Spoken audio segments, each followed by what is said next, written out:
तो फिर से भी कहा अपने यूट्यूब चैनल पर एन एक्सपर्ट सॉल्व गुरु। और आज हम लोग बात करने वाले, जैसे कि आपने थंबनेल में देख लिया होगा, कि बिहार विधान परिषद एएसओ के मेहनत करने वाले विद्यार्थियों के लिए एक महत्वपूर्ण सूचना। जी हाँ दोस्तों, जैसा कि अगर बात करते हैं बिहार विधानसभा का और बिहार विधान परिषद का, तो बिहार विधानसभा तो अभी टेंडर जारी होने वाला है और टेंडर जारी होने के बाद ही उसकी परीक्षा की तिथि की घोषणा की जाएगी, तो उसमें काफ़ी वक्त रहने वाला। लेकिन कुछ बच्चों ने क्या किया, काफ़ी समझदारी का काम किया है कि उन्होंने सभा और परिषद दोनों का फॉर्म भरा था। और इसके बीच में क्या हुआ कि परिषद ने लिफो का मोड ऑन किया, लास्ट इन फर्स्ट आउट वाला कॉन्सेप्ट जो होता है, जो कि बेसिकली कंप्यूटर में होता है, उस मोड को इसने ऑन किया। भले ही विज्ञापन इसने देर से दिया, परंतु इसका परीक्षा का जो तिथि है वो पहले निर्धारित कर दिया गया है। अब चूंकि जो बच्चे मेहनत करने वाले हैं उन विद्यार्थियों के लिए सूचना रहने वाली है, क्योंकि आमतौर पर रहता क्या है कि हमारे इस पूरे इंडिया की बात करते हैं तो फॉर्म अगर 100 बच्चे भरते हैं तो उसमें से तैयारी 50% करते हैं, और उसमें से भी सीरियस परसेंट, जो सीरियस तैयारी होती है उसके भी 10% लोग करते हैं। अब बात हो रही है कि सर मेहनत करने वाले विद्यार्थियों के लिए क्या सूचना रहने वाली है। तो जैसा कि आपको लगातार कमेंट कर रहा था बहुत सारे बच्चे के साथ, क्या कुछ करना है क्या नहीं करना है, तो वीडियो से रिगार्डिंग रहने वाली है। और इस वीडियो से याद रखिएगा, जरूर आपको सफलता में 4 चांद लगेंगे। ठीक है, तो वीडियो को शुरू करने से पहले जो नए बच्चे हैं चैनल को पहली बार देख रहे हैं, उनको बताना चाहता हूँ कि चैनल पर आपको बिहार के सभी एग्जाम के और खासतौर पर बिहार विधानसभा और परिषद का सबसे पहले एग्जाम अपडेट बताया जाता है। जैसे कि उसके एग्जाम का डेट हो, जो सबसे पहले इस चैनल पर आपको देखने को मिलता है। हमारे चैनल के बाद ही आप किसी अन्य चैनल पर आपको बिहार विधानसभा या परिषद या फिर किसी भी बिहार के एग्जाम का अपडेट देखने को मिलेगा। साथ ही साथ केवल यहाँ पर अपडेट ही नहीं, उसके पेपर का भी एनालिसिस करवाया जाता है, उसके एक्सपेक्टेड रिजल्ट का भी डेट बताया जाता है, और साथ ही साथ आपको free of cost mock test लगवाया जाता है, जो कि बिल्कुल फ्री है। फ्री कहने का मतलब होता है कि जिन मॉक टेस्ट के लिए बच्चे पेड बैच लेते हैं या पेड कोर्स लेते हैं, उसी कोर्स को मैं फ्री ऑफ कॉस्ट आपको देता हूं।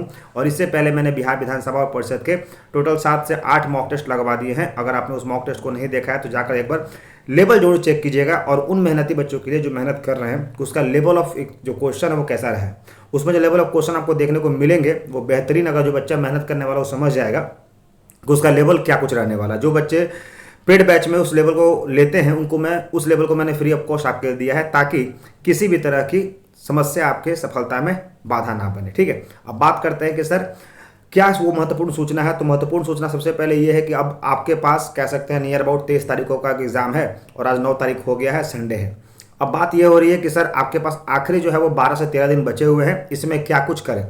तो इसमें कुछ नया ना करें, कुछ नया प्रयोग ना करें, लेकिन महत्वपूर्ण पॉइंट ये रहने हैं कि जो आपने पढ़ा है आप केवल उसका रिवीजन करें। कहने का मतलब ये हो रहा है कि आपने भी अभी तक जो पढ़ा है उसको ही रिवीजन कीजिए, कुछ नया पढ़ने के चक्कर में मत रहिए। जैसा कि अगर आपकी बात करते हैं सिलेबस के पैटर्न का, तो टोटल इसमें 100 क्वेश्चन रहने वाले हैं। एक क्वेश्चन 4 नंबर का रहने वाला और नेगेटिव -1 रहने वाला है।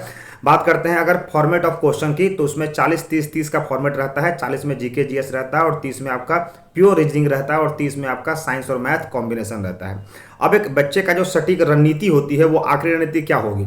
रणनीति ये होगी कि रीजनिंग में 30 में से 29 आपको कोई भी क्वेश्चन, 30 में से 29 आपको कोई रोक नहीं सके, 29 क्वेश्चन अटेम्प्ट करना ही करना है, क्योंकि रीजनिंग काफ़ी बेहतरीन रहता है। ठीक है, रीजनिंग में मुझे लगता है बच्चों को दिक्कत होगी। उसके अगर मैं बात करता हूं, तो आपको अगर साइंस बैकग्राउंड से अगर आप होंगे, साइंस बैकग्राउंड से नहीं भी होंगे, तो क्लास 10 तक साइंस तो पढ़ा ही पड़ा होगा, और 10th लेवल से ज़्यादा ऊपर का साइंस यहाँ पर पूछता नहीं है। तो 10th लेवल का एक बार प्रीवियस ईयर क्वेश्चन आप फिजिक्स, बायोलॉजी और केमिस्ट्री का देख लीजिए, वो ज़्यादा बेटर रहेगा।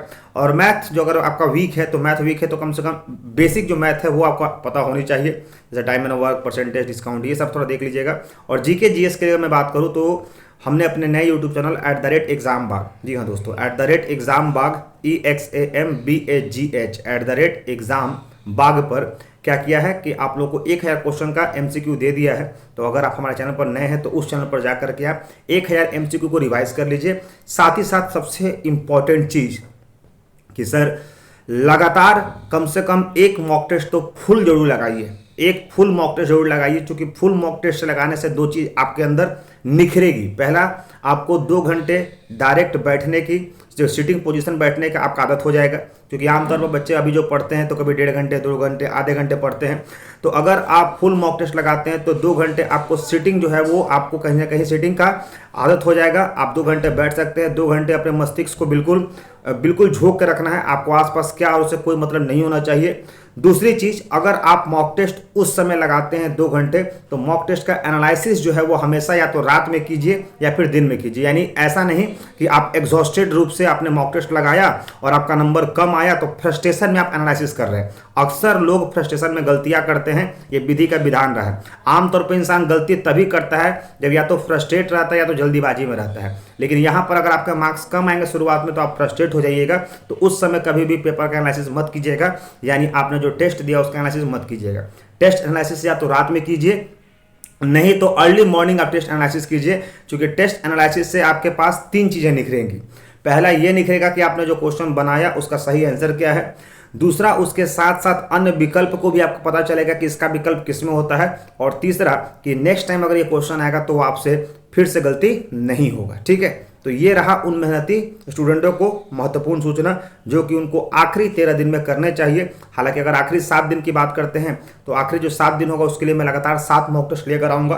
वो मैं मॉक टेस्ट अभी बनवा रहा हूँ, स्पेशल मॉक टेस्ट के नाम से वो मैं लॉन्च करूँगा आखिरी के 7 दिन, यानी जो 23 तारीख को पेपर है तो 22 तारीख तक अगर मैं बात करता हूँ तो आप लोग को 15 तारीख से मैं लेकर के और 22 तारीख तक स्पेशल मॉक टेस्ट लेकर आऊँगा, उसको वो भी बिल्कुल फ्री ऑफ कॉस्ट रहेगा। ठीक है, सो आप लोग को अगर फ्री ऑफ कॉस्ट वो मॉक टेस्ट लेना है तो जय हिंद या फिर यस सर कमेंट बॉक्स में लिखिएगा। साथ ही साथ इस मैसेज को अपने दोस्तों को जरूर शेयर कीजिएगा ताकि उनको भी free of cost mock test का लाभ मिलता रहे। ठीक है, तो जय हिंद, जय भारत, बाबा, take care, that's all, thank you.